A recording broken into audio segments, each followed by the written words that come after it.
чегара жана чегарадагы кырдаалдарды чечүү үчүн кандай механизмдерди колдонушубуз керек? Ал жерде жашаган калктын жашоо шартын жакшырууга кандай максаттар бар? Кандай шарттар түзүп беришибиз керек?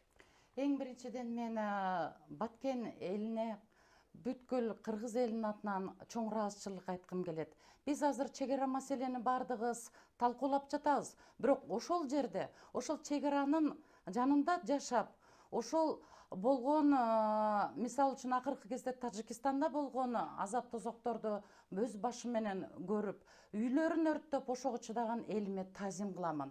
Чегара маселеси бул деген өтө опурталдуу маселе. Ал бизге деген таберик катары СНГдан чечилбей калган.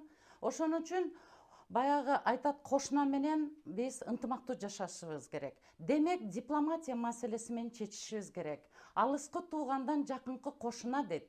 Биз Орто Азия жана Борбордук Азия алкагында жашаган кошуна мамлекеттер бири-бирибизди деген эгемендүүлүгүбүздү сактап, территориалдык бүтүндүгүбүздү сактап, абдан күчтүү дипломаттар менен сүйлөшүп, келишим катары чечишибиз керек.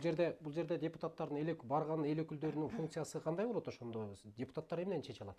Чегара маселесине келгенде.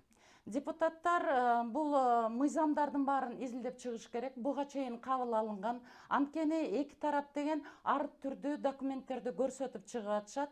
Ошол документтердин правопреемственность деген түшүнүгү бар. Кайсынысы мыйзамдуу экенин таап туруп, ошого эки жакты ынандырып көндүрүш керек. Анткени эгерде чегара маселеси жабылбаса, өнүгүү болбойт.